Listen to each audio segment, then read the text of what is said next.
أعوذ بالله من الشيطان الرجيم. بسم الله الرحمن الرحيم. قل هذه سبيلي أدعو إلى الله على بصيرة أنا ومن اتبعني وسبحان الله وما أنا من المشركين. الحمد لله رب العالمين والعاقبة للمتقين ولا عدوان إلا على الظالمين، وأصلي وأسلم على أشرف الأنبياء والمرسلين نبينا محمد وعلى آله وأصحابه أجمعين. أما بعد، فإن خير الحديث كتاب الله، وخير الهدي هدي محمد صلى الله عليه وسلم، وشر الأمور محدثاتها، وكل محدثة بدعة، وكل بدعة ضلالة.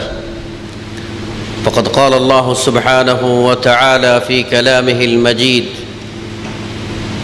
بعد أعوذ بالله السميع العليم من الشيطان الرجيم: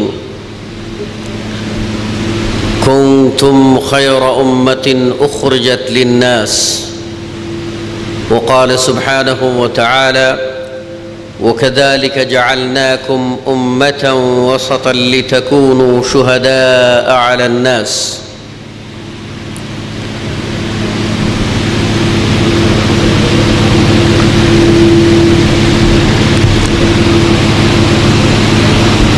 wayofthesalaf.com কর্তৃক আয়োজিত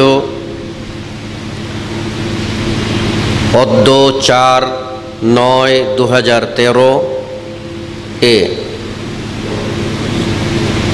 সিলেট জেলার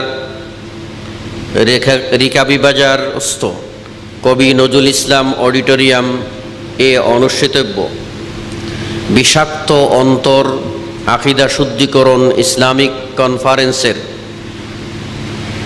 শ্রদ্ধেয় সভাপতি, মঞ্চে উপবিষ্ট প্রধান আলোচক শ্রদ্ধেয় ডক্টর মোহাম্মদ সাইফুল্লাহ, উপস্থিত জ্ঞান পিপাসু সত্যের সন্ধানী মুসলিম ভাই ও বোনেরা, শুরুতেই আপনাদের জন্য রইল জান্নাতি সওগাত। আসসালামু আলাইকুম ওয়া রাহমাতুল্লাহি ওয়া বারাকাতুহু।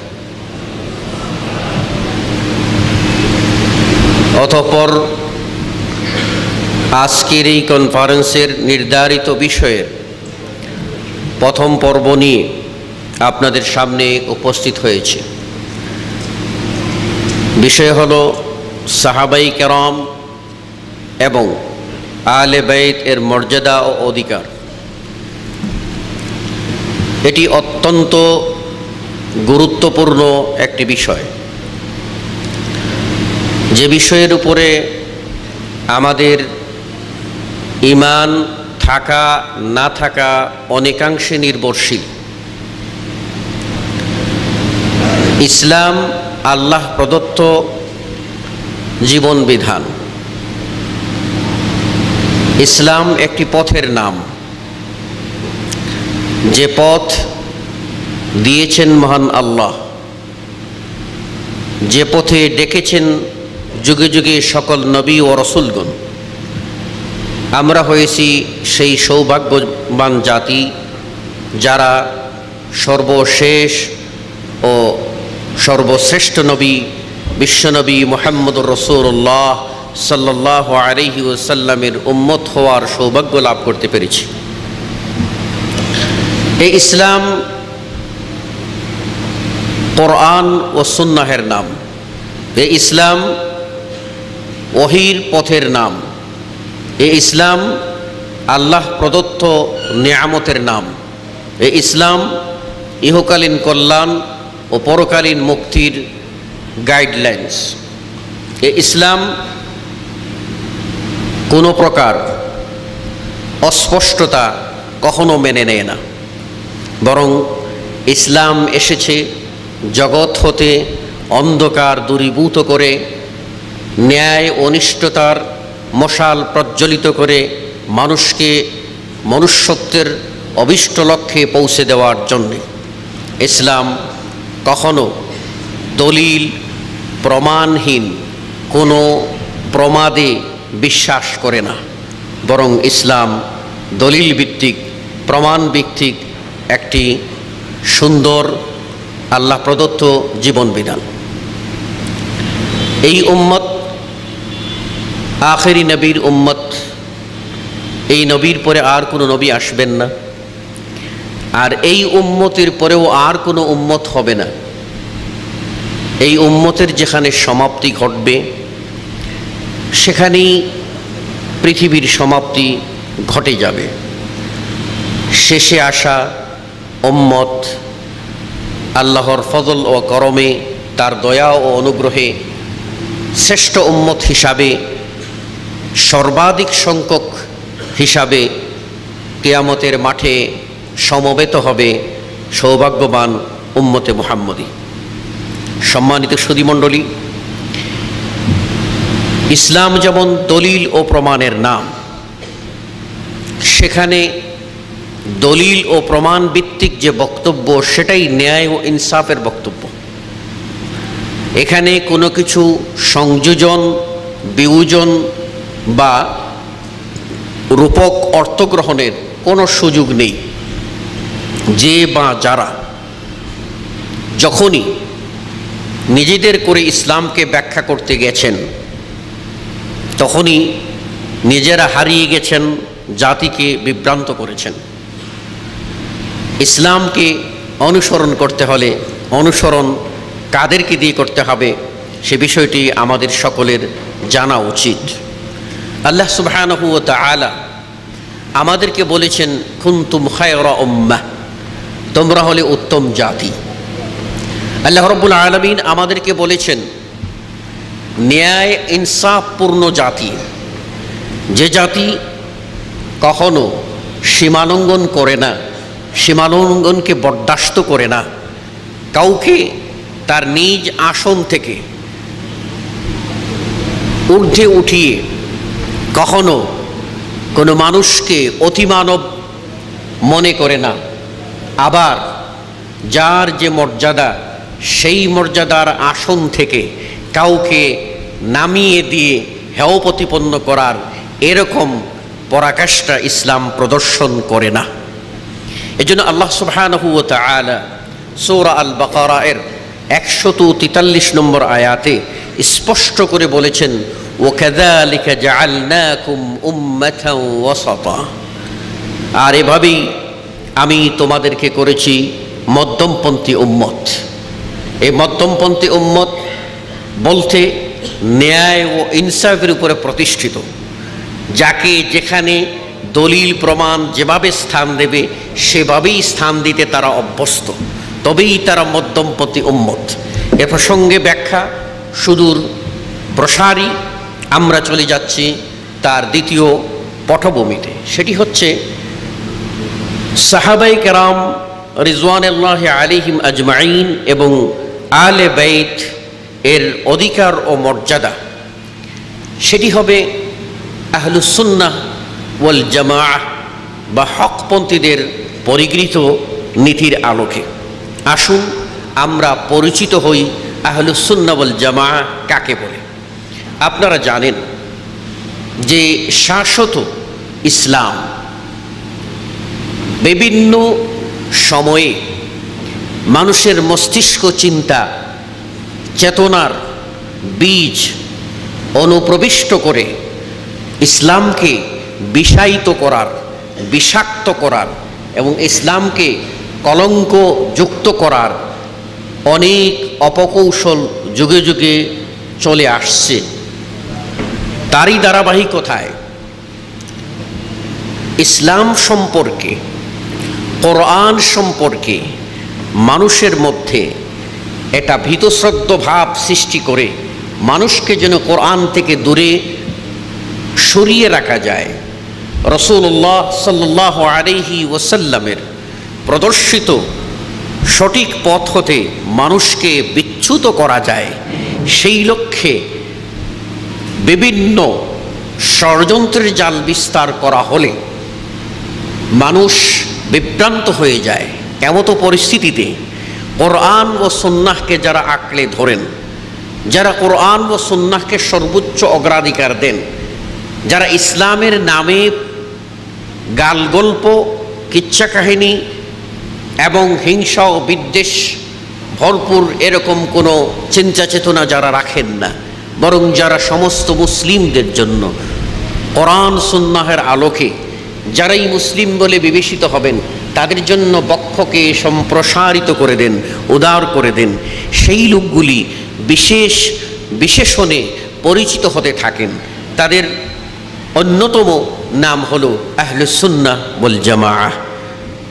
আহল অনুসারী, সুন্নাহ আপনারা জানেন যে প্রিয় নবী মুহাম্মদুর রাসূলুল্লাহ সাল্লাল্লাহু আলাইহি সাল্লামের পথ, সুন্নাহ রাসূল সাল্লাল্লাহু আলাইহি ওয়াসাল্লামের কথা, কাজ এবং সমর্থন, সুন্নাহ সাহাবায়ে কেরাম রিজওয়ানুল্লাহি আলাইহিম আজমাইনের আমল, যা প্রিয় নবী সাল্লাল্লাহু আলাইহি ওয়াসাল্লাম এর প্রদর্শিত পদাঙ্ক অনুসরণ সাপেক্ষে সবই হলো সুন্নাত।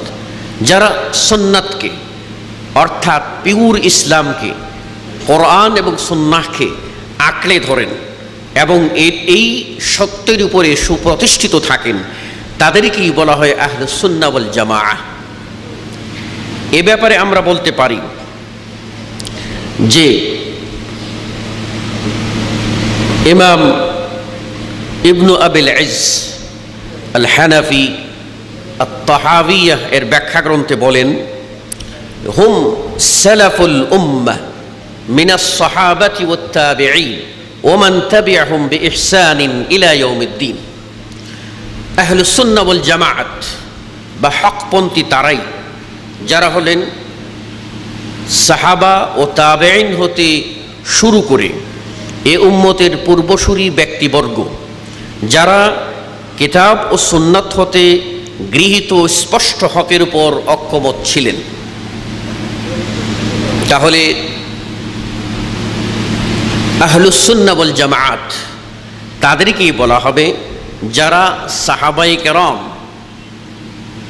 এবং তাবেঈনে আযম তাদের যে পথ, সেই পথকে যারা অনুসরণ করে চলেন, যারা কিতাব অর্থাৎ আল কোরআন এবং সুন্নাহ তথা বিশ্বনবী মুহাম্মদুর রাসূলুল্লাহ সাল্লাল্লাহু আলাইহি সাল্লামের বাণীসমূহ যা সহি সনদে প্রমাণিত, তার থেকে গৃহীত যে হক, সে হকের উপরে যারা সুপ্রতিষ্ঠিত থাকেন তাদেরকে বলা হয় আহলুস সুন্নাহ ওয়াল জামাআহ।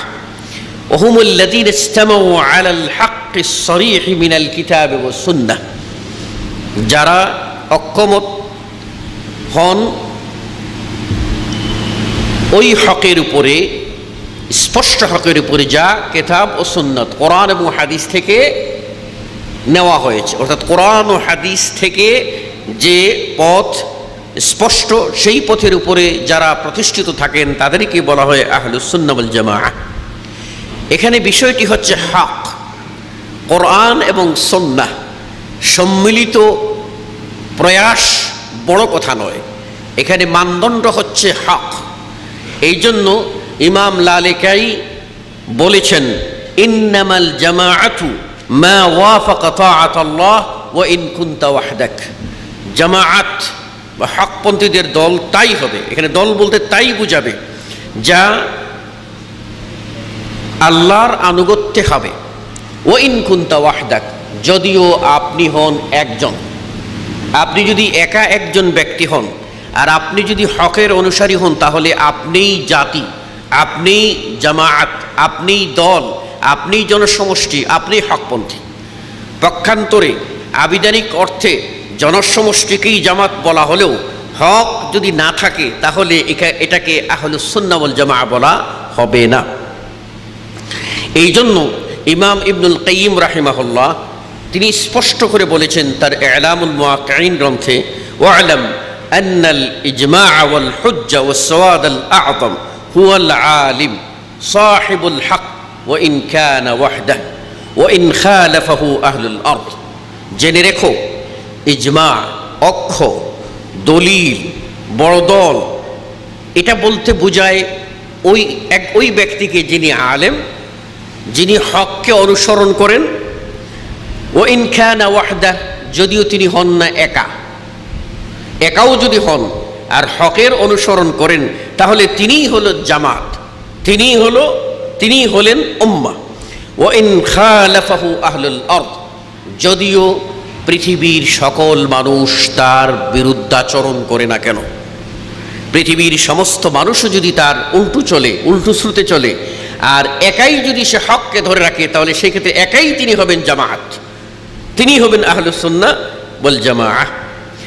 আমরা মুদ্রা কথায় বলতে পারি, কোরআন ও সহিহ সুন্নাহ পরিগৃহীত সত্যপথের যুগে যুগে যারা অনুসরণ করবেন তারাই হবেন আহলুস সুন্নাহ ওয়াল জামাআহ। আর তাদের শুরু হবে সাহাবায়ে কেরাম থেকে, কেননা তারা অনুসরণ করেছেন বিশ্বনবী মুহাম্মদুর রাসূলুল্লাহ সাল্লাল্লাহু আলাইহি ওয়াসাল্লামকে স্বচক্ষে দেখে, কাছে থেকে পরোক্ষরে। কাজেই তারাই হবেন এই উম্মতের প্রথম ব্যক্তি। সম্মানিত সুধী মণ্ডলী, এক্ষণে আমাদের জানা প্রয়োজন সাহাবা কারা। যদিও পরিভাষাটি আমাদের সকলের কাছে পরিচিত। সাহাবা এটি হচ্ছে সাহাবি এর বহু বচন। পরিভাষায় সাহাবি বলা হয়, সাহাবি মানে সাথী, সঙ্গী, সহপাঠী। কিন্তু এটি যেহেতু ইসলামী পরিভাষা হিসাবে পরিগণিত হয় তখন পারিভাষিক সংজ্ঞা পেশ করতে হবে, যাকে তাকে সাহাবি বলা যাবে না। তাই আহলুস সুন্নাহ ওয়াল জামাআত, হকপন্থীরা, সাহাবা বলতে যাদেরকে বুঝছেন তারা হলেন কারা? ওহুয়া মান লাকিয়ান নবিয়্য সাল্লাল্লাহু আলাইহি ওয়াসাল্লাম মুমিনান বিহি ওয়া মাতা আলা যালিক।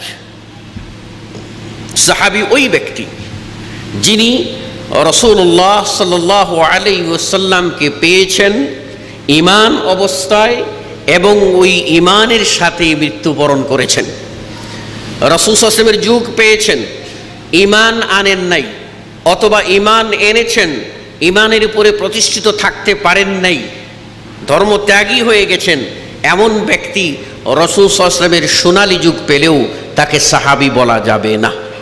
সাহাবী তাকেই বলা হবে মান লাকিয়ান নবিয়্য সাল্লাল্লাহু আলাইহি ওয়াসাল্লাম মুমিনান বিহি ওয়া মাতা আলা যালিক, যিনি ঈমান নিয়ে রাসূলকে পেয়েছেন এবং ঈমানের উপরে প্রতিষ্ঠিত থেকে ইহদাম ত্যাগ করে পরপারে যাত্রী হয়েছেন, সেই লোকই হবেন সাহাবী।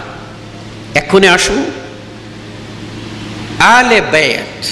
বাইত, এখানে বাইত মানে ঘর, আর আল মানে পরিবার, অনুসারী। আলে বাইত কাদেরকে বলা হয়? এখানে আলে বাইত বলতে রাসূল সাল্লাল্লাহু আলাইহি ওয়াসাল্লামের পরিবার বর্গকে বোঝায়।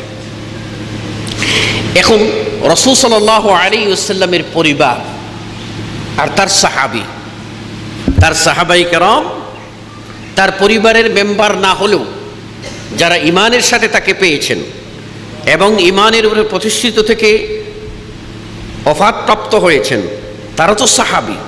তার মধ্যে আরেকটা বিশেষ শ্রেণী যারা রাসূল সাল্লাল্লাহু আলাইহি ওয়াসাল্লামের সাথে রক্তের সম্পর্ক রাখেন, তাদেরকে আলে বাইত বলা হয়। আলে বাইত এর নামে আমাদের সমাজে অনেক ব্যক্তি তাদের নামকে ব্যবহার করে ও রাসূল প্রেমের আতিশয্য প্রদর্শন করতে যে বিভ্রান্ত হয়ে পড়েছেন। আসুন আলে বাইত কাকে বলে? আলে বাইত বলতে রাসূলুল্লাহ সাল্লাল্লাহু আলাইহি সাল্লামের ওই সকল পরিবারের ওই সকল সদস্যদেরকে বুঝাবে যাদের উপরে আল্লাহ রাব্বুল আলামিন সাদকাকে হারাম করে দিয়েছেন। তারা হলেন আলীর পরিবার, জাফর এর পরিবার, আব্বাস রাদিয়াল্লাহু আনহু পরিবার, বনুল হারিস ইবনে আব্দুল মুত্তালিবের পরিবার, আর রাসূল সাল্লাল্লাহু আলাইহি ওয়াসাল্লামের পত্নীগণ ও তার সন্তান সন্ততি, তাদেরকেই বলা হবে আহলে বাইত। এখানে একটি বিষয়ে সকলকে মনে রাখতে হবে যে রাসূল সাল্লাল্লাহু আলাইহি ওয়াসাল্লামের পরিবারের সদস্য হওয়া সত্ত্বেও যদি কোনো ব্যক্তি ইসলামী আকীদা ও উসুলের খেলাফ করেন, তাহলে কি তিনি আহলে বাইত থাকতে পারবেন? এটি একটি প্রশ্ন।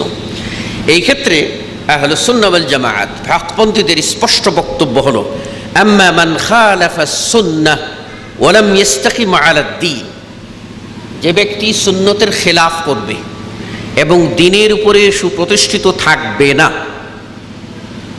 যে ব্যক্তি সুন্নতের খেলাফ করবে এবং দ্বীনের উপরে সুপ্রতিষ্ঠিত থাকবে না, সেই লোকটি রাসূল সাল্লাল্লাহু আলাইহি ওয়াসাল্লামের পরিবারের, তার বংশের, তার রক্তের দাবি দিয়ে সে মুক্তি পাবে না।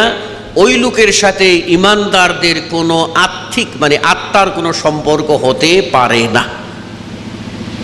আবার স্পষ্ট করে বলছি, যে লোকটি সুন্নতের খেলাফ চলবে, দ্বীনের উপরে প্রতিষ্ঠিত থাকবে না, ওই লোকটি রক্তের দিক থেকে, বংশের দিক থেকে মুহাম্মদুর রাসূলুল্লাহ সাল্লাল্লাহু আলাইহি ওয়াসাল্লামের পরিবারের সদস্য বলে দাবি করলেও শরঈ অর্থে যাদেরকে আহলে বাইতের মর্যাদা দিতে বলা হয়েছে এবং যাদেরকে মর্যাদা দেওয়া ঈমানের দাবির অন্যতম একটি দাবি, সেই অর্থে ওই সকল লোকগুলি আহলে বাইত হিসাবে পরিগণিত হবেন না। فإنه لا تجوز محبته ولو كان من أهل البيت, যদিও সে লোকটি ওই বংশেরই হয়, কিন্তু ওই ধরনের ঈমানের শর্তে সে যদি না আসে, তাহলে সেই লোককে মহাব্বত করা, ভালোবাসা জায়েজ হবে না। কেননা আপনারা জানেন আল্লাহ রাব্বুল আলামিন স্পষ্ট করে বলে দিয়েছেন সূরা আল মুজাদালায়, লা তাজিদু কওমান ইউমিনুনা বিল্লাহি ওয়াল ইয়াউমিল আখির ইউআদ্দুনা মান হাদ্দাল্লাহ ওয়া রাসূলাহু, আল্লাহকে বিশ্বাস যারা করে, আখিরাতে যাদের বিশ্বাস আছে, এমন কওমকে তুমি পাবে না যারা আল্লাহর দুশমন ও রসুলের দুশমন তাদের সাথে দুস্তি করবে, মহব্বত করবে, যদিও ওই লোকগুলি তাদের বাপ, দাদা, ভাই, বেরাদর, নিকটাত্মীয় হোক না কেন। উলাইকা, তারা হলেন ওই সমস্ত লোক, ওই সমস্ত ঈমানদার যাদের অন্তরে আল্লাহ ঈমানকে গেঁথে দিয়েছেন। এই ঈমানদার মানুষ কখনো তাদের রক্তের দোহাই দিয়ে, বংশের দোহাই দিয়ে যারা আল্লাহ ও রসুলের দুশমন হবে, তাদের সাথে কখনো দুস্তি করতে পারে না।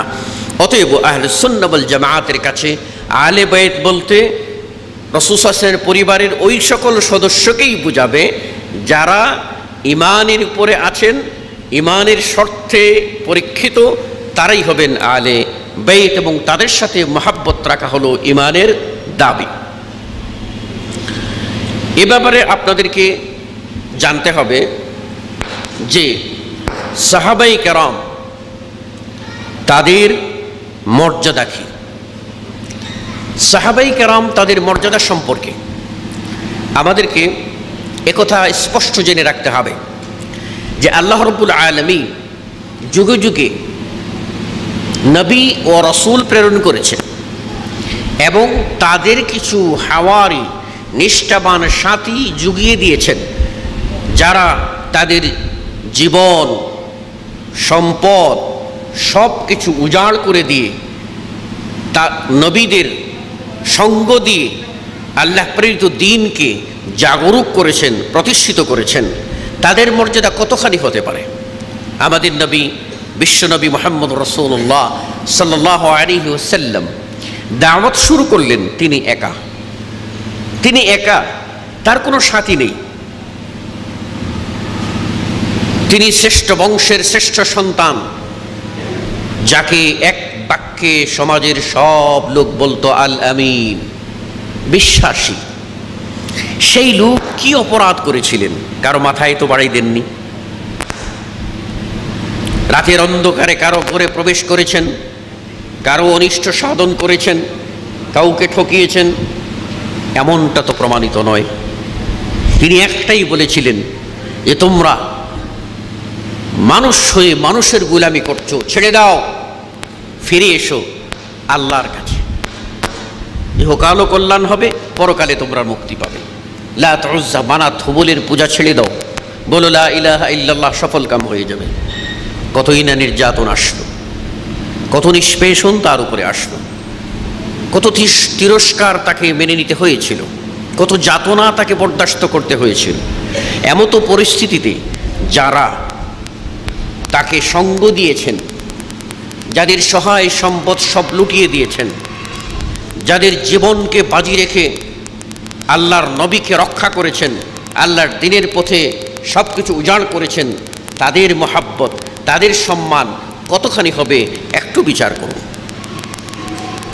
বন্ধুগণ, আমরা যদি বলি যে আমরা মুসলিম, কিন্তু যারা কোরআন মানেন এবং সহিহ হাদিস মানেন তাদের সাথে আমাদের কোনো সম্পর্ক নাই, তাহলে কি আমরা মুসলিম হতে পারবো? যারা আমরা বলি মুসলিম, আমরা মুমিন, আমরা নবীর প্রেমিক, অথচ যারা নবীকে সহযোগিতা করেছেন তাদেরকে যদি আমরা অবজ্ঞা করি, অবহেলা করি, তাহলে কি আমরা মুমিন দাবি করে যথার্থ দাবিদার হতে পারবো? সম্মানিত সুধী মণ্ডলী, এ ব্যাপারে সহিহ মুসলিমে 2408 নম্বর হাদিস, যেখানে রাসূলুল্লাহ সাল্লাল্লাহু আলাইহি ওয়াসাল্লাম আল্লাহর কথা স্মরণ করিয়ে দিয়ে বলছেন, আল্লাহ সতর্ক হও, সাবধান হও, আহলে বেইতি, আমার পরিবারবর্গ, আহলে বেইত, আমার পরিবারের সদস্যদেরকে কষ্ট দিও না, সাবধান, সতর্ক হও। একবার আব্বাস রাদিয়াল্লাহু আনহু এর সামনে বললেন, যখন রাসূল শুনতে পেলেন যে কিছু লোক নবী পরিবারের সদস্যদেরকে উৎসাহ করছে, কষ্ট দিচ্ছে, যথাযথ মূল্যায়ন করছে না, তখন রাসূল সাল্লাল্লাহু আলাইহি ওয়াসাল্লাম বলেছিলেন, ওয়াল্লাযী নাফসি বিয়াদিহি, ওই সত্তার কসম যার হাতে আমার জীবন, লা ইউমিনুনা, তারা ইমানদার হতে পারবে না, হাত্তা ইউহিব্বুকুম লিকারাবাতি, যতক্ষণ না তারা তোমাদেরকে, হে আহলে বাইত, হে আব্বাসের পরিবার, হে আমার বংশের লোকেরা, আমার নিকটাত্মীয়, তাদেরকে যতক্ষণ না পর্যন্ত ওরা ভালো না বাসতে পারবে ততক্ষণ তারা ইমানদার হতে পারবে না।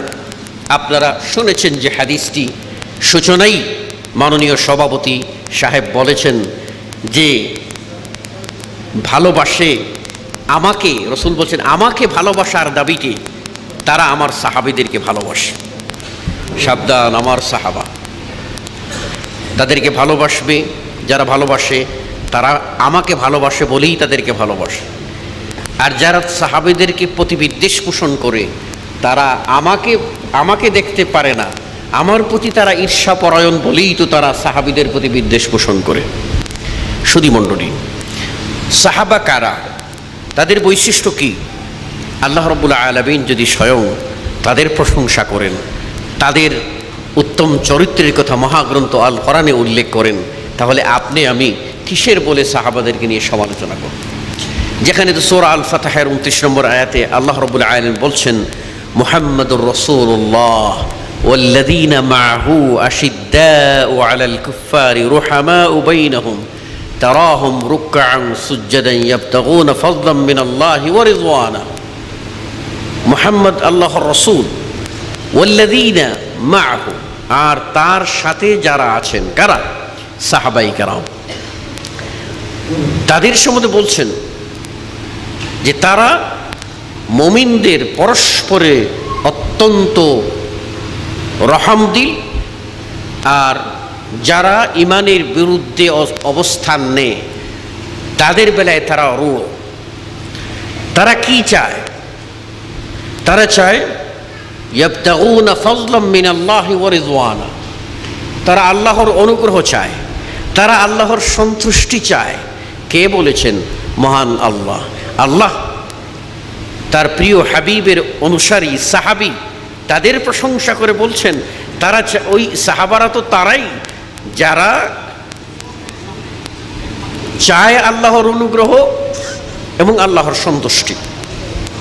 অতঃপর আল্লাহ রাব্বুল আলামিন সাহাবীদেরকে যারা মুহাজির, যারা হিজরত করেছেন, মক্কা থেকে মদিনায় হিজরত করেছেন, যারা আল্লাহর পথে জিহাদ করেছেন তাদের কথা, এবং যারা মুহাজিরদেরকে সাহায্য সহযোগিতা করেছেন আনসার সাহাবী, তাদেরকে বলেছেন এরাই তো প্রকৃত মুমিন। যেখানে আল্লাহ রাব্বুল আলামিন সূরা আল আনফালের ৭৪ নম্বর আয়াতে বলছেন ওয়াল্লাযীনা আমানু ওয়া হাজারু ওয়া জাহাদু ফি সাবিলিল্লাহ ওয়াল্লাযীনা আও ওয়া নাসারু উলাইকা হুমুল মুমিনুনা হাক্কা। যারা হিজরত করেছেন, যারা আল্লাহর পথে জিহাদ করেছেন, যারা বাড়িঘর বানিয়ে সুযোগ দিয়ে মুহাজিরদেরকে ঠাঁই দিয়েছেন, আশ্রয় দিয়েছেন, সাহায্য করেছেন, আল্লাহ বলছেন উলাইকা হুমুল মুমিনুনা হাক্কা, ওরাই তো হলো হক মুমিন, সত্যিকারের মুমিন। তাই যেখানে আল্লাহ রাব্বুল আলামিন সত্যিকারের মুমিন, হক মুমিন বলে অভিহিত করেছেন সাহাবীদেরকে, বলছেন লাহুম মাগফিরাতুম ওয়া রিজকুন কারীম, তাদের জন্য রয়েছে মাগফিরাত এবং সম্মানিত আহার্য, সম্মানিত রিজিক। তাহলে আপনি আমি সাহাবীদের সমালোচনা কেমন করে করব? যেখানে আল্লাহ রাব্বুল আলামিন অগ্রগামী সাহাবী যারা প্রথমেই ঈমান গ্রহণ করেছেন, যারা হিজরত করেছেন, তাদেরকে আল্লাহ রাব্বুল আলামিন বলছেন ওয়াস-সাবিকুনাল আউয়ালুনা মিনাল মুহাজিরিন ওয়াল আনসার ওয়াল্লাযীনা ইত্তাবাউহুম বিইহসানিন রাদিয়াল্লাহু আনহুম ওয়া রাদু আন। অগ্রগামী প্রথম পর্যায়ের মুহাজির, আনসার, সাহাবী এবং তাদের যারা পথ অনুসরণ করেছেন ন্যায়সঙ্গতভাবে, তারা আল্লাহর প্রতি সন্তুষ্ট, আল্লাহ তাদের প্রতি সন্তুষ্ট আর তারাও আল্লাহর প্রতি সন্তুষ্ট। তাহলে যেখানে আল্লাহ রাব্বুল আলামিন সাহাবীদেরকে সন্তুষ্টির সনদ দিয়েছেন, সেখানে আপনি আমি কে যে সাহাবীদের সমালোচনা করব? যেখানে আল্লাহ রাব্বুল আলামিন সূরা আল হাশরের ৮ ও ৯ নম্বর আয়াতে বলেছেন লিল ফুকারাইল মুহাজিরিন আল্লাযীনা উখরিজু মিন দিয়ারিহিম ওয়া আমওয়ালিহিম ইয়াবতাগুনা ফাদলাম মিনাল্লাহি ওয়া রিজওয়ানা ওয়া ইয়ানসুরুনাল্লাহা ওয়া রাসূলাহু। যে সমস্ত মুহাজির তারা আল্লাহর অনুগ্রহ এবং সন্তুষ্টি চাওয়ার নিমিত্তে তারা আল্লাহর দ্বীনের সাহায্য করেছে, রাসূলের সাহায্য করেছে, তারা ঘর বাড়ি ছাড়া হয়েছে, উলাইকা হুমুস সাদিকুন, তারাই হলো সত্যবাদী। কে বলেছেন? আল্লাহ সুবহানাহু ওয়া তাআলা সাহাবীদেরকে, মুহাজির সাহাবীদেরকে সত্যবাদী বলেছেন।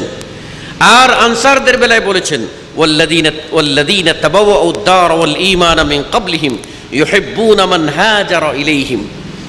যারা বাড়িঘর বানিয়ে সহযোগিতা করেছেন, আশ্রয় দিয়েছেন মুহাজিররা, মুহাজিরদেরকে মদিনার আনসাররা, তারা ইউহিব্বুনা মান হাজারা ইলাইহিম, তাদের প্রতি যারা হিজরত করে এসেছেন তাদেরকে ভালোবাসেন।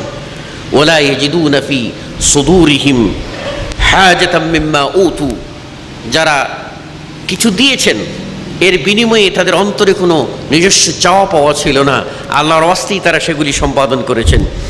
ওয়ুসিরুনা আলা আনফুসিহিম ওয়ালাউ কানা বিহিম খাসাসা, যদিও তাদের প্রয়োজন, তারা নিঃস্ব, তাদেরই প্রয়োজন, তারপরেও তাদের কাছে যখন আরেক ভাই হাজির হয়ে গেছেন তখন নিজের প্রয়োজনের ঊর্ধ্বে ওই ভাইকে অগ্রাধিকার দিয়েছেন। এই প্রশংসাটি করেছেন মহান আল্লাহ সুবহানাহু ওয়া তাআলা। তারাই হলেন সত্যিকার মুমিন, সফলকাম মুমিন। আল্লাহ বলেন ফাউলাইকা হুমুল মুফলিহুন, অতএব তারাই হলো সফলকাম। সূরা আল হাশর ৮ ও ৯ নম্বর আয়াত। সূরা আল ফাতহের ১৮ নম্বর আয়াতে আল্লাহ রাব্বুল আলামিন বায়আতে রিদওয়ানে যে ১৪০০ সাহাবী অংশগ্রহণ করেছিলেন তাদের কথা উল্লেখ করে বলছেন লাকাদ রাদিয়াল্লাহু আনিল মুমিনিনা ইয ইউবাইউনাকা তাহতা আশ-শাজারা। আল্লাহ রাজি হয়ে গেছেন ওই সমস্ত মুমিনদের প্রতি যারা বায়াত গ্রহণ করেছিল বৃক্ষের নিচে। কারা? ওই সাহাবী যারা রাসূল সাল্লাল্লাহু আলাইহি ওয়াসাল্লামের কাছে বায়াত নিয়েছিল। কেন? আল্লাহকে সন্তুষ্ট করার জন্য। কেন? আল্লাহর দ্বীনকে রক্ষা করার জন্য। আল্লাহ নিজেই তাদের প্রতি সন্তুষ্টের সনদ দিয়ে বলছেন লাকাদ রাদিয়াল্লাহ, আল্লাহ তাদের প্রতি রাজি হয়ে গেছেন। যাদের প্রতি আল্লাহ সন্তুষ্ট হয়ে গেছেন, তাদের নিয়ে আমাদের এত মাথা ব্যথা কেন? তাদের সমালোচনা না করলেই আমাদের পেট ভরে না, আমাদের ভাত হজম হয় না কেন? এবারে আসুন, সাহাবীদের ভিতরে আল্লাহ রাব্বুল আলামিন শ্রেণীভেদ করেছেন। শ্রেণীভেদটা হচ্ছে মর্যাদার দিক থেকে। যারা আগে ইসলাম গ্রহণ করেছেন, যারা আগে হিজরত করেছেন, সেই দৃষ্টিকোণ থেকে, যারা আগে জানমাল কোরবানি করেছেন, সেই দৃষ্টিকোণ থেকে তাদের মর্যাদার তারতম্য হবে। তাই আমরা যদি বলি ইজমালিভাবে, তাহলে সর্বোত্তম সাহাবী কারা? তারা হলেন মুহাজির সাহাবীগণ, তারপরে আনসার সাহাবীগণ, তারপর বদরের যুদ্ধে অংশগ্রহণকারী সাহাবীগণ, তারপর উহুদ যুদ্ধে অংশগ্রহণকারী সাহাবীগণ, তারপর বাইআতে রিদওয়ান অর্থাৎ ৬ষ্ঠ হিজরিতে হুদায়বিয়ার সন্ধি চুক্তির সময় যে বায়াত হয়েছিল, সেই বায়াত, সন্ধি চুক্তির প্রাক্কালে যে বায়াতটা হয়েছিল, সেই বায়াতে অংশগ্রহণকারী ১৪০০ সাহাবী, এরপর অন্যান্য সাহাবীরা। আমভাবে সকল সাহাবী, বিশেষ করে যদি পর্যায়ে দিতে চান তাহলে সেভাবে। আর যদি ব্যক্তি পর্যায়ে আপনি নিয়ে আসেন, তাহলে উম্মতের শ্রেষ্ঠ ব্যক্তি হলেন আবু বকর রাদিয়াল্লাহু আনহু। উম্মতের ১ নম্বর ব্যক্তি আবু বকর রাদিয়াল্লাহু আনহু, ২ নম্বর ব্যক্তি হলেন ওমর, ৩ নম্বর হলেন ওসমান, ৪ নম্বর আলী, তৎপরবর্তী সাহাবীগণ। এরপর যদি আমরা এই ব্যাপারে দলিল লক্ষ্য করি তাহলে দেখতে পাব বুখারী এর ৩৬৯৮ নম্বর হাদিস, যেখানে সাহাবী আব্দুল্লাহ ইবনে ওমর রাদিয়াল্লাহু আনহুমা বলছেন, কুন্না ফি জামানিন নবী সাল্লাল্লাহু আলাইহি ওয়াসাল্লাম লা না'দিলু বিআবি বকরিন আহাদা। আমরা রাসূলের যুগে, আব্দুল্লাহ ইবনে ওমর বলছেন রাদিয়াল্লাহু আনহু ওয়ারদা, যে আমরা রাসূলের যুগে আবু বকরের সমকক্ষ কাউকে মনে করতাম না। অর্থাৎ উম্মতের মধ্যে আবু বকর সর্বশ্রেষ্ঠ, সুম্মা ওমর, তারপরে ওমরকে আমরা দ্বিতীয় পজিশন দিতাম, দ্বিতীয় স্থান, সুম্মা ওসমান, আর তৃতীয় স্থানে হলেন ওসমান, সুম্মা নাতরুকু আসহাবান নবী সাল্লাল্লাহু আলাইহি ওয়াসাল্লাম লা নুফাদিলু বাইনাহুম, অতঃপর আমরা ছেড়ে দিতাম সাহাবী, বাকি সকলকে সমানভাবে দেখতাম। তাহলে সর্বোত্তম হলেন আবু বকর, তারপর ওমর, তারপর ওসমান, পর্যায়ক্রমে। এরপর আবু বকর রাদিয়াল্লাহু আনহু কোন সে সাহাবী, যে সাহাবী সম্পর্কে রাসূল সাল্লাল্লাহু আলাইহি ওয়াসাল্লাম নিজেই বলছেন, ইন্নাল্লাহা বাআসানি ইলাইকুম ফাকুলতুম কাযিবতা, আল্লাহ আমাকে পাঠিয়েছেন তোমাদের কাছে, আর তোমরা আমাকে মিথ্যাবাদী বলে উড়িয়ে দিয়েছো। ওয়াকালা আবু বকর, পক্ষান্তরে আবু বকর সেই সাহাবী যাকে যখন আমার পক্ষ থেকে বলা হয়েছে তখন সে বলছে, সাদাকতা, হে নবী আপনি সত্য বলেছেন। ওয়াসানি বিনফসিহি ওয়া মালি, আর যিনি আমাকে সহযোগিতা করেছেন তার জান দিয়ে, তার মাল দিয়ে। ফাহাল আনতুম তারিকু লি সাহিবি, ফাহাল আনতুম তারিকু লি সাহিবি, তোমরা কি তাহলে আমার সেই সঙ্গী তাকে ছেড়ে দেবে? কিভাবে রাসূল সাল্লাল্লাহু আলাইহি ওয়াসাল্লাম বর্ষনা করেছেন যারা আবু বকরকে হেয় প্রতিপন্ন করে তাদের প্রতি। সুতরাং আবু বকর রাদিয়াল্লাহু আনহু উম্মতের শ্রেষ্ঠ ব্যক্তি, তাতে কোনো সন্দেহ নেই। এরপরে ওসমান সম্পর্কে আমরা কি বলবো, যেখানে বাইআতে রিদওয়ানের সময় খবর আসলো ওসমানকে মুশরিকরা আটকে দিয়েছে, রাসূল সাল্লাল্লাহু আলাইহি ওয়াসাল্লাম নিজ হাতের উপরে হাত দিয়ে এভাবে আওয়াজ করে বললেন, আমার এই হাতখানাই হলো ওসমানের হাত। মানে নিজেই ওসমানকে কত প্রিয়তম বলে দাবি করেছিলেন। যেখানে ওসমানের দাম্পত্য জীবন, যাকে বলা হয় ওসমান রাদিয়াল্লাহু আনহু, পর্যায়ক্রমে রাসূল সাল্লাল্লাহু আলাইহি ওয়াসাল্লামের 2 কন্যাকে বিবাহের সুযোগ পেয়েছিলেন। এক কন্যার ঘর সংসার শেষ হওয়ার পর কন্যা বিদায় হয়ে গেলেন, আর একবার তিনি আরেকজন কন্যাকে বিয়ে করলেন। এই কন্যাও যখন বিদায় হয়ে গেলেন, রাসূল সাল্লাল্লাহু আলাইহি ওয়াসাল্লাম বলেছিলেন, আমার যদি আরেকটা মেয়ে থাকতো তাহলে আমি ওসমানের কাছে সেই মেয়ের বিয়ে দিতাম। সে ওসমান। তারপর সহিহ মুসলিমের হাদিস 2401 নম্বর হাদিস, যেখানে রাসূল সাল্লাল্লাহু আলাইহি ওয়াসাল্লাম বলছেন, আলা আস্তাই মিম্মান ইস্তাহিয়াত মিনহুল মালায়েকা, আমি কি সেই লোকটাকে, সেই ব্যক্তিকে আমি একটু সম্মানের দৃষ্টিতে দেখব না, লজ্জাশীলতার দৃষ্টিতে, সম্মানের দৃষ্টিতে, যাকে স্বয়ং ফেরেশতারা দেখে সম্মান করেন? তাহলে সেই লোককে ওসমান। এই যদি কূপ খনন করে দেয় যে সে হবে জান্নাতি, দেখা গেল ওসমান। এই পরিমাণ দান যে করে সে হবে জান্নাতি, দেখা গেল ওসমান। তাহলে সেই লোকটাকে আমরা কি বলবো? সম্মানিত সুধী মণ্ডলী, আলী সম্পর্কে বলবো। আলী রাদিয়াল্লাহু আনহু কে রাসূল সাল্লাল্লাহু আলাইহি ওয়াসাল্লাম তার দূত হিসাবে পাঠিয়েছিলেন। আপনারা জানেন যে খাইবারের যুদ্ধে বিজয়ের সময়ে রাসূল সাল্লাল্লাহু আলাইহি ওয়াসাল্লাম কি বলেছিলেন?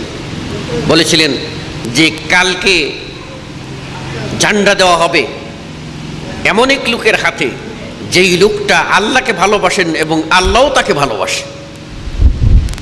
কাল যখন হলো, ওমর রাদিয়াল্লাহু আনহু আক্ষেপ করতেছিলেন বোধহয় আমার নাম দেবেন, আকাঙ্ক্ষা ছিল তার, কিন্তু দেখা গেল আল্লাহ বলেন আইনা আলী, আল্লাহ নবী বলেন আইনা আলী, আলী কোথায়? আলী রাদিয়াল্লাহু বললেন তার চোখে ব্যথা। রাসূল সাল্লাল্লাহু আলাইহি ওয়াসাল্লাম ডেকে এনে চোখে থুতু লাগিয়ে দিয়ে বললেন যাও। প্রমাণ হলো যে তিনি সেই ব্যক্তি যিনি আল্লাহকে ভালোবাসেন এবং আল্লাহও তাকে ভালোবাসেন। বলেছেন কে? বিশ্বনবী মুহাম্মদুর রাসূলুল্লাহ সাল্লাল্লাহু আলাইহি ওয়াসাল্লাম। মক্কা বিজয় হলো ৮ম হিজরিতে। রাসূল সাল্লাল্লাহু আলাইহি ওয়াসাল্লাম আলীকে তার নিজের দূত হিসাবে প্রেরণ করেছেন আর বলছেন তুমি কি তাতে সন্তুষ্ট নও যে মূসার ভাই হারুন যে মূসার স্থলাভিষিক্ত ব্যক্তি ছিলেন, আমার স্থলাভিষিক্ত তুমি হবে সে আলী? তারপর বললেন তবে একটা কথা, মূসার ভাইকে আল্লাহ নবুয়তের মর্যাদা দিয়েছিলেন, নবী হয়েছিলেন, মনে রেখো আমার পরে আর কেউ নবী হবেন না।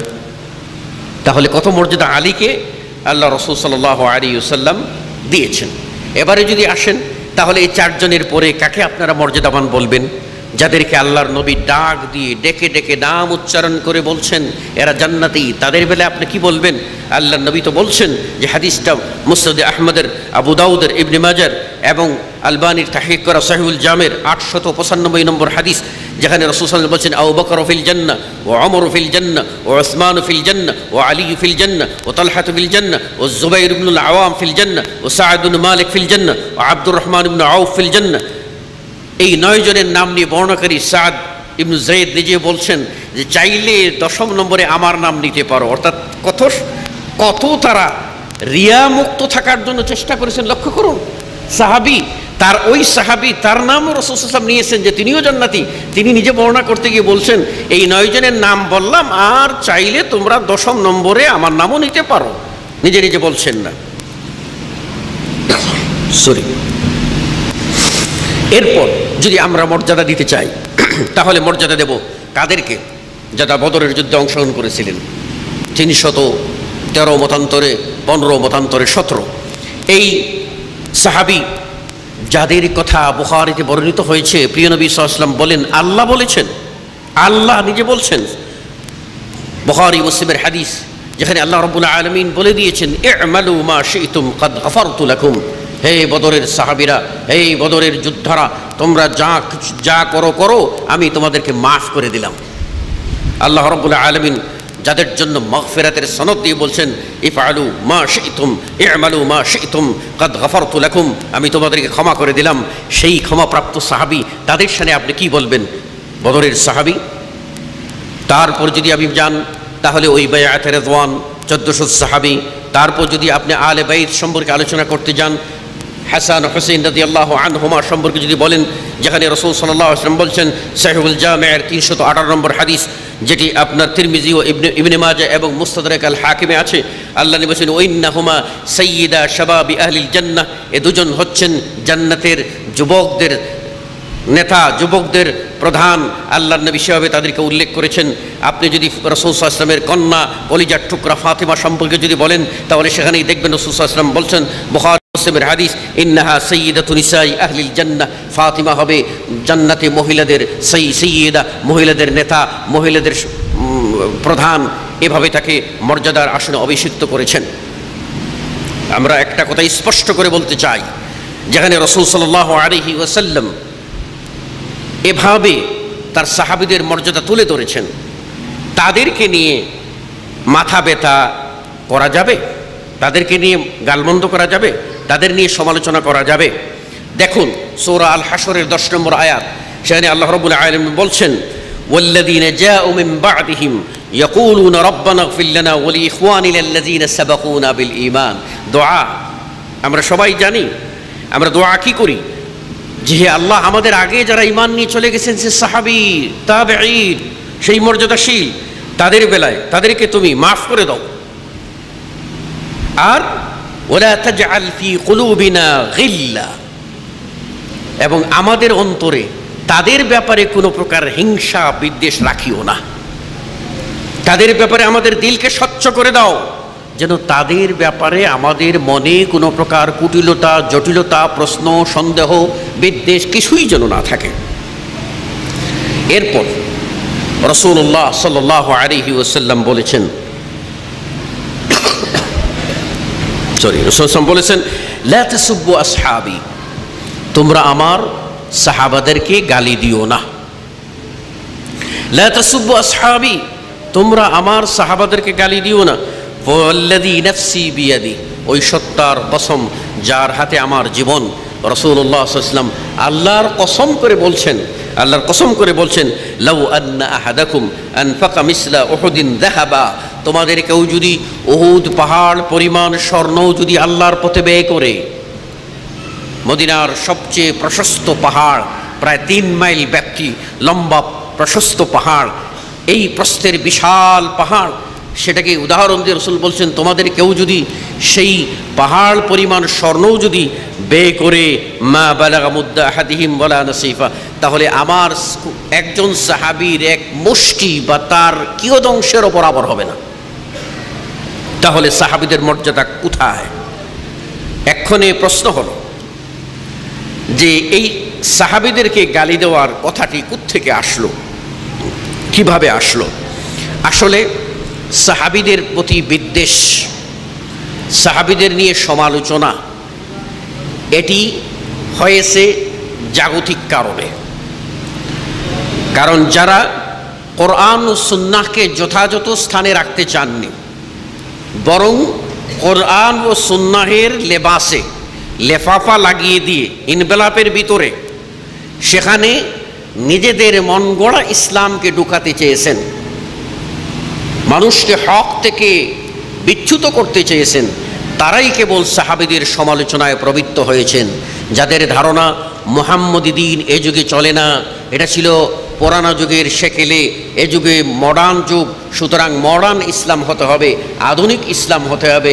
তাই আধুনিকতার দোহাই দিয়ে, প্রগতির দোহাই দিয়ে এবং গণতন্ত্র বিভিন্ন মতবাদের দোহাই দিয়ে তারা সমালোচনা করতে গিয়ে কোনটি রাজতন্ত্র, কোনটি গণতন্ত্র, কিভাবে ওসমান রাদিয়াল্লাহু আনহুর খিলাফত আসলো, আর কিভাবে এই খিলাফতের ভিতরে তিনি খিলাফত চলনায় তিনি স্বজনপ্রীতি কার সাথে করলেন, কীভাবে তিনি কি করলেন, এই সমালোচনায় আমরা প্রবৃত্ত হয়েছি এক শ্রেণীর মানুষ।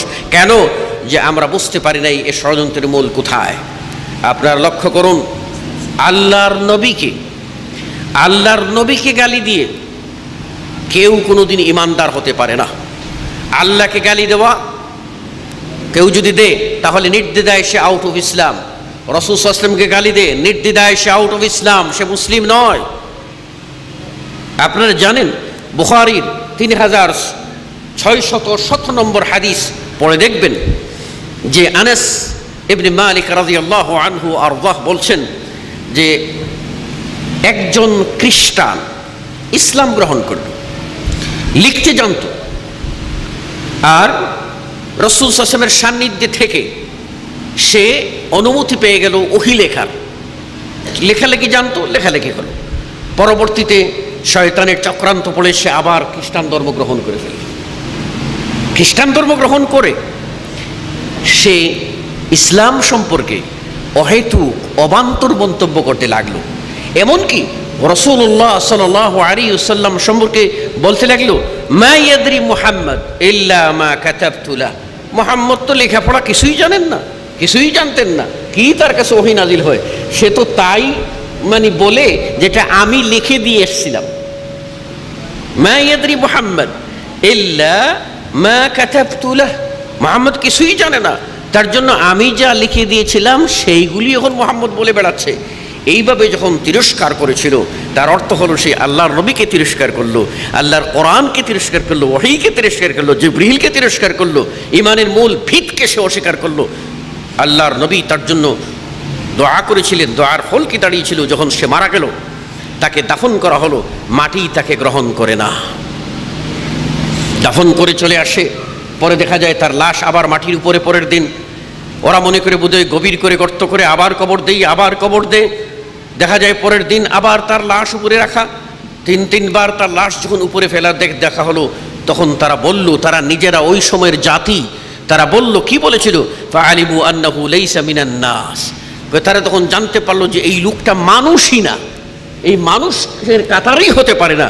ফাআলকুহু, তারপরে তাকে তারা নিক্ষেপ করে দিল, তার দেহ নিক্ষেপ করে দিল, কোনো মূল্য দিল না। এটি হলো দুনিয়ার ফল। আর আখিরাতের কি ফল?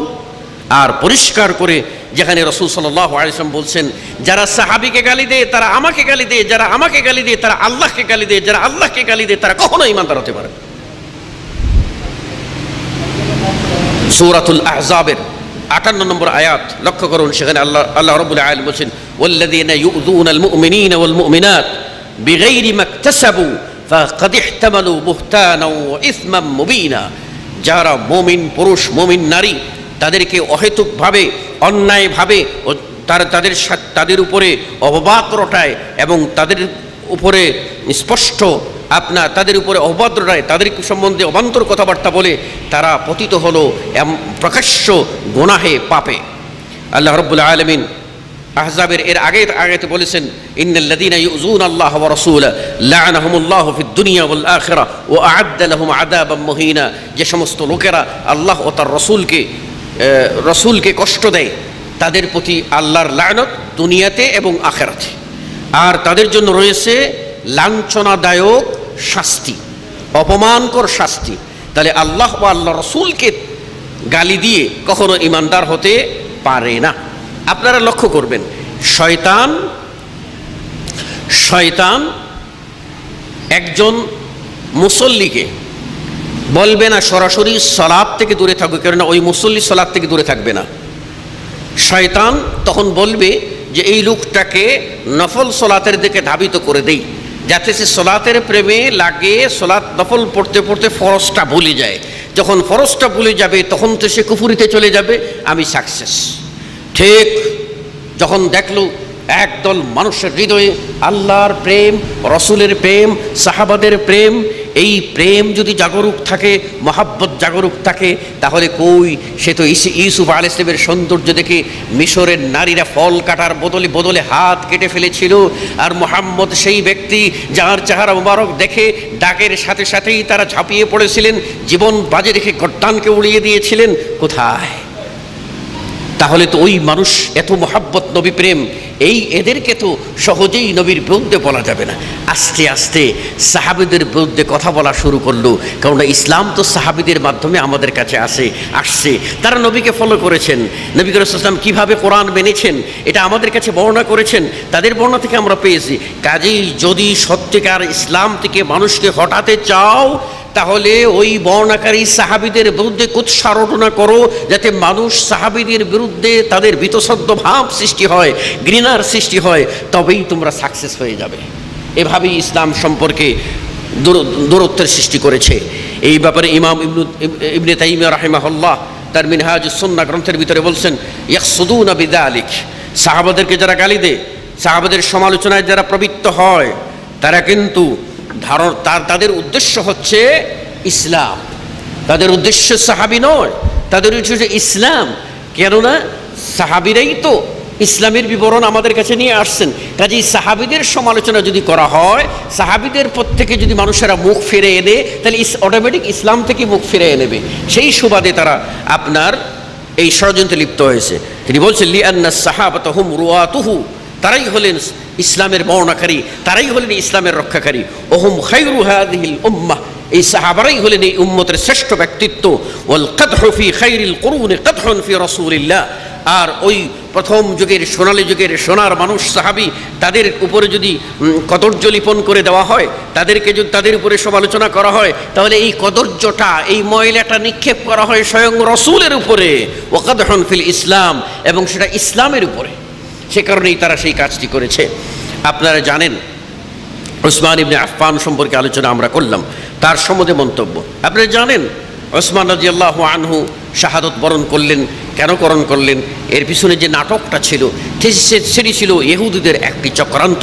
আপনারা ইয়ামান বংশোদ্ভূত ইয়ামানের একজন ইহুদি আব্দুল্লাহ বিন সাবা, যার নাম আপনারা শুনেছেন, সে বাহ্যিকভাবে ইসলাম গ্রহণ করে অন্তরে তার কুফরি ইহুদিয়তকে লুক্কায়িত রেখে মুসলিমদের ভিতরে প্রবেশ করে ইসলামের অক্ষকে চূর্ণ বিচূর্ণ করে দিয়ে মুসলিমদেরকে কাটাকাটি মারামারি হানাহানিতে লাগিয়ে দিল এবং শুরু হলো দ্বন্দ্ব। ওসমান রাদিয়াল্লাহু আনহু শাহাদত বরণ করলেন। আবার সেই লোকের ষড়যন্ত্র হলো, পরবর্তী খলিফা যখন আলী হলেন, আলী রাদিয়াল্লাহু আনহুর কাছে গিয়ে দাবি তুলল ওসমান হত্যার বিচার করুন। ওসমান হত্যার বিচার তিনি মাসলাহাত মনে করে বিলম্ব করলেন। এবার সুযোগ করলেন মুআবিয়ার কাছে গিয়ে, সেখানে দামেশকে গিয়ে সেখানে গিয়ে তাকে উস্কাতে থাকলো যে আলী কেন বিচার করছেন না, নিশ্চয়ই সেখানে গোমর আছে, তিনি হয়তো বা নেতৃত্ব ডুবে তিনি ওসমানকে হত্যা করেছেন। এই আগুন জ্বালিয়ে দিল। আর এই যুগের মুসলিমরা পোড়া কপালি আমরা কোথায় গিয়ে পৌঁছেছি যে আমরা ওই ইহুদিদের পাতানো ফাঁদে পা দিয়ে আমরা নিজেরাও সাহাবীদের সমালোচনায় লিপ্ত হয়ে পড়েছি। আমরা সাহাবীদের সোনার যুগকে সোনার যুগ মনে করি নাই, যেখানে রাসূল সাল্লাল্লাহু আলাইহি ওয়াসাল্লাম বলেছেন খায়রুল কুরুনি কারনি, সর্বোত্তম যুগ হলো আমার যুগ। সুম্মাল্লাযীনা ইয়ালুনহুম, এরপরের যুগ হলো সাহাবীদের যুগ, তারপর তাবেঈনদের যুগ। আল্লাহর নবী যেখানে পরিষ্কার করে বলছেন আমার যুগ হলো শ্রেষ্ঠ যুগ, সেই যুগ সম্পর্কে আপনার এই যুগকে মডেল না ধরে আজকের যুগে সেই ইসলামটাকে, সাহাবীদের রেখে যাওয়া সোনার ইসলামকে, সোনার ধর্মকে, সোনালী দিনকে অবজ্ঞা করে মডেল বানানো হলো ইরানি বিপ্লবকে। কেন ইরানি বিপ্লবকে মডেল বানানো হলো? কারণ তারাই কোরআনকে অস্বীকার করেছে। তারাই সেই লোক যারা সকল সাহাবীকে কাফের মনে করে। তাদের একদল তিনজন সাহাবী আল মিকদাদ ইবনে আসওয়াদ, আবু যর আল গফারি এবং সালমান ফারসি, এই তিনজনকে বাদ দিয়ে বাকি সকলকে একদল বলে যে সব মুরতাদ হয়ে গেছে। তাদের মধ্যে একদল এমন আকীদা যে আবু বকর এবং ওমরকে যদি কেউ গালি দেয়, একটি গালি দেয়, তাহলে তার আমলনামায় 70টা নেকি লেখা হয়। এইরকম অবান্তর কথা সৃষ্টি করে দিয়ে আবু বকর এবং ওমরকে গালি দেওয়ার চেষ্টা করেছে। আপনারা জানেন শিয়াদের একদল সেই রাফেজি শিয়া যারা আবু বকর ওমর এবং ওসমান তাদেরকে কাফির মনে করে, আর আবার একদল অতি ভক্ত হয়ে আলী রাদিয়াল্লাহুর মর্যাদা বাড়াইয়ে দেয়। আবার আরেক দল এখান থেকে বেরিয়ে খারজি হয়ে আলীকেও কাফির বলতে শুরু করে। এইভাবে যে পরস্পরে কাটা ছোড়াছড়ির হিড়িক পড়ে যায়, এই লোকগুলি সেই লোকগুলি যারা ইসলামকে নষ্ট করে দিয়েছে, কোরআনকে বিগড়ে দিয়েছে, যেখানে আয়েশাকে এবং হাফসাকে তারা কাফের বলে, জাহান্নামী বলে আখ্যায়িত করে তারা নিজেরা ফতোয়া দেয়। তারা সেই লোক যারা ইসলামের অতন্দ্র প্রহরী, যার শাসনামলে দিক বিদিক ছড়িয়েছিল ইসলাম, অর্যজাহানের শাসক, যার শানে রাসূল সাল্লাল্লাহু আলাইহি ওয়াসাল্লাম বলেছেন কি হে ওমর, তুমি কোন ব্যক্তি যে পথে তুমি যাও সেই পথে শয়তান পালাতে ভয় পায়। যার সম্বন্ধে রাসূল বলেছিলেন আমার পরে যদি কোনো নবী আসতেন তাহলে ওমরকেই আল্লাহ নবী করে পাঠাতেন, আমার পরে আর কোনো নবী আসবেন না, আমি সর্বশেষ নবী। সেই ওমর রাদিয়াল্লাহু আনহুকে যে হত্যা করেছিল, যেই অগ্নিপূজক আবু লুলুয়া, যে ওমর রাদিয়াল্লাহু আনহু ফজরের সালাতে ইমামতি করছেন মসজিদে নববীতে, রসুলের মেহরাবে, সেখানে তিনি ইমামতি করছেন। প্রথম রাকাতে সূরা ইউসুফ তেলাওয়াত করে যখন ইউসুফ আলাইহিস সালামের বিরহ বেদনায় ইয়াকুবের চোখের জ্যোতি চলে গেল, সেই আয়াত পর্যন্ত চলে গেলেন, কাঁদতে লাগলেন, আবেগ আসলো, সালাতের মধ্যে নিমগ্ন হলেন কান্নায়। আর পিছনে সমস্ত মুসল্লি কারা, সাহাবী এবং তাবেঈন, সোনালী যুগের সোনার মানুষেরা পিছনে সালাত আদায় করছে। ওমর খলিফা হিসাবে, আমিরুল মুমিনিন হিসাবে মসজিদে নববীতে নবীর সেই মেহরাবে সেখানে দাঁড়িয়ে তিনি সালাত আদায় করছেন ইমাম হিসাবে। পিছনে সোনার যুগের সোনার মানুষেরা সালাত আদায় করছে, কান্নায় জড়িত হয়ে গেলেন, এই কাঁদতে লাগলেন। এই অবস্থায় ওমর রাদিয়াল্লাহু আনহু আল্লাহু আকবার বলে রুকুতে চলে গেলেন। পিছনের কাতারে আপনার তরবারির মধ্যে বিষ মাখিয়ে দিয়ে আবু লুলুয়া আল মাজুসি অগ্নিপূজক অপেক্ষা করেছিল। যখন সবাই কান্না জড়িত কণ্ঠে সে রুকুতে নিমগ্ন হলো, সুবহান রাব্বিয়াল আযীম বলে মহান রবের বরত্ব বর্ণনা করতে লাগলো, তখনই মনে করলো পথ নীরবতার এই ফাঁক দিয়ে উৎপেতে বসে থাকা আবু লুলুয়া দৌড়ে চলে আসলো এবং খঞ্জরখানা নিয়ে লাফিয়ে কাতারের সামনে এসে মেহরাবের মধ্যে রুকু অবস্থায় ওমর রাদিয়াল্লাহু আনহুকে তার তরবারি দিয়ে ছয়টি আঘাত করলো, জমিনে ধরাশায়ী হয়ে পড়ে গেলেন, রক্তে মেহরাব বয়ে গেল। সামি আল্লাহু লিমান হামিদা বলার মতো কেউ ছিল না। কে বলবে সামি আল্লাহু লিমান হামিদা? পিছন থেকে আব্দুর রহমান ইবনে আওফ রাদিয়াল্লাহু আনহু সামি আল্লাহু লিমান হামিদা বললেন, কিছু একটা হয়ে গেছে বোধহয়। সালাত কমপ্লিট হলো, আর ওমর রাদিয়াল্লাহু আনহু সেখানে পড়ে থাকলেন রক্তাক্ত অবস্থায়। তিনি তখন যে প্রশ্ন করেন সেটি আমার বিষয় নয়, যে লোকটি তাকে ছয়টি আঘাত করে সে রাসূল সাল্লাল্লাহু আলাইহি ওয়াসাল্লামের ঘনিষ্ঠ সহচর, যে ওমর রাদিয়াল্লাহু আনহুকে রাসূল শহীদ বলে আগেই বলে গেছেন। উহুদের পাহাড়ে রাসূল সাল্লাল্লাহু আলাইহি ওয়াসাল্লাম দাঁড়িয়েছেন, পাহাড় থরথর করে কেঁপে উঠেছে। আল্লাহর নবী পা দিয়ে আঘাত করে বলছেন, উহুদ পাহাড় তুমি থামো, তুমি জানো তোমার উপরে কে দাঁড়িয়ে আছে? তোমার উপরে দাঁড়িয়ে আছে একজন রাসূল, একজন সিদ্দিক আর দুইজন শহীদ। সাথে ছিলেন আবু বকর, সাথে ছিলেন ওমর, সাথে ছিলেন ওসমান। সেই সোনার মানুষ ওমর রাদিয়াল্লাহু আনহুকে যে হত্যা করেছে, সেই খুনিকে তারা সাধুবাদ দিয়ে থাকেন এবং সম্মান করেন, যারা ওমরের খুনি। এই সমস্ত লোকগুলি আজ ইসলামকে বিগড়িয়েছে এবং ওদের ইসলামটাকে, ওদের বিপ্লবটাকে মডেল হিসাবে জাতির সামনে পেশ করার জন্য সুকৌশলে সাহাবাদের সমালোচনা করা হচ্ছে। বড়ই গর্হিত কাজ। আপনারা শুনে আরও আশ্চর্য হবেন যে সাহাবীদের আলোচনা করতে করতে গিয়ে সেই কারবালার স্মৃতি মনে পড়ে যায়। আর কারবালার কথা স্মরণ করে শিয়াদের মন্ত্রে মুগ্ধ হয়ে আমাদের সমাজেও বলা হয়, ইসলাম জিন্দা হতা হয় কারবালা কে বাদ, ইসলাম জিন্দা হতা হয়, ইসলাম জীবিত হয় কারবালার পরে। কারবালার দৃশ্য কেন দেখানো হবে? সেখানে কি বদর দেখানো যায় না? সেখানে কি উহুদ দেখানো যায় না? সেখানে কি আপনার খন্দক দেখানো যায় না? সেখানে কি তাবুক দেখানো যায় না? সেখানে কি মুতা দেখানো যায় না? কেন? শিয়াদের প্রতি ধাবিত করা ইস্যু কৌশল। সেজন্যই এজন্য আমাদের সমাজে কুসংস্কার অনেক দেখবেন। আমি শেষ করে দেবো মাত্র 5 মিনিটের মধ্যে। সেটি হচ্ছে এই, আপনারা দেখছেন যে আমাদের সমাজে মানুষ শক্তি যুগাইতে গিয়ে বলে ইয়া আলী, ইয়া আলী। আল্লাহ বলে না, আল্লাহর নাম নেয় না, আলীর দোহাই দেয়। আমাদের সমাজে মনে রাখবেন, আমাদের বক্তারা পরবর্তীতে বলবেন, আমি বলে যাচ্ছি, আমাদের ওই সিলেটের একটা ঐতিহ্য আছে, এই মানে অপসংস্কৃতি আছে, যে আগে ওই ডায়রিয়া, আগে বলে তো কলেরা হতো, আর কলেরা হইলে মানুষেরা কি করতো? জিকির করতো এবং স্লোগান দিত। রাত্রে সন্ধ্যা হলেই জিকির করতো আর বলতো, আল্লি আল্লি জুলফিকার ফাতিমারা তো তীর, যেই পথে আইসো বলা সেই পথে ফির। কত বড় মানে শিরকি কথা! আল্লি আল্লি জুলফিকার ফাতিমারা তো তীর, আলী এবং আলীর দোহাই আর ফাতিমার তীরের দোহাই দিয়ে তারা বিপদ থেকে মুক্তি পাবে। আল্লাহ কোথায়? আল্লাহ রাব্বুল আলামিন যেখানে বলছেন তিনি যদি তোমাদের ক্ষতি করতে চান তাহলে কেউ রোধ করার ক্ষমতা কি আছে? তাহলে সেই আল্লাহকে বাদ দিয়ে আলীর দোহাই দেওয়া, ফাতিমার দোহাই দেওয়া, এই অপসংস্কৃতি আমাদের সমাজে চালু আছে। সুতরাং এই সবগুলি হয়েছে আমাদের ভুল বোঝাবুঝির কারণে। এবং আমাদের দেশের মানুষেরা আমাদের এই যে শিয়াদের প্রচারণার কারণে সেই অন্তরে যে ব্যাধি আছে, তাদের যে পচা রুগ্ন অন্তর, এই রুগ্ন অন্তরের রোগটা সংক্রামিত হয়ে আমাদের মনে মনেও প্রবেশ করছে এবং আমরা অবান্তর কথাবার্তা পর্যন্ত আমরা বলে ফেলতেছি, আমরা টেরও পাচ্ছি না। আমাদের মধ্যে অনেক লোক আছেন যারা সাহাবী মুআবিয়া রাদিয়াল্লাহু আনহু, তার ছেলে ইয়াজিদ তাবেঈ, সাহাবী মুআবিয়া সম্পর্কে সমালোচনা আমরা করি, গালাগালি করি, ইয়াজিদ সম্পর্কে গালাগালি করতে গিয়ে সীমালঙ্ঘন করি। এইগুলির ব্যাপারে আমাদের সতর্ক সাবধান হতে হবে। মনে রাখবেন, আহলুস সুন্নাহ ওয়াল জামাআহ বা হকপন্থী তাদের অবস্থান হচ্ছে, এই যে সাহাবাদের মধ্যে যে বিবাদটা লেগেছিল এই ব্যাপারে তাদের অবস্থানটা স্পষ্ট। তারা বলছেন আত-তামাসসুকু আনিল কালামি ফীমা হাসালা বাইনাস সাহাবা, সাহাবাদের মধ্যে যে বিষয়গুলি ঘটেছে এই ব্যাপারে নীরবতা পালন করা। কারণ যখন আপনি সমালোচনা করতে যাবেন প্রমাণ ছাড়া, তখনই বিভ্রান্তি হয়ে যাবেন।